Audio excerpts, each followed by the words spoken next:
Uhuru wangu freedom. Ken Gashuhi, KTN.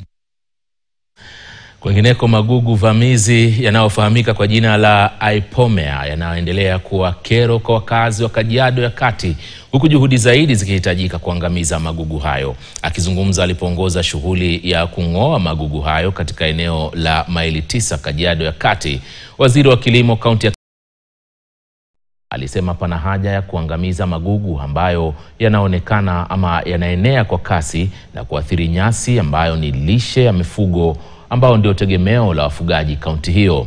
Aidha, alisema yanaathiri zaidi uzalishaji wa mazao shambani. Na ubaya wake ni kuwa unaingia katika ardhi na kuua mimea nyingine yote ambayo iko katika area hiyo. So sasa department yetu ya environment na climate change tumekuja kuwahimiza wananchi kuwa njia pekee ya kumalizana na huu mmea ni kung'oa.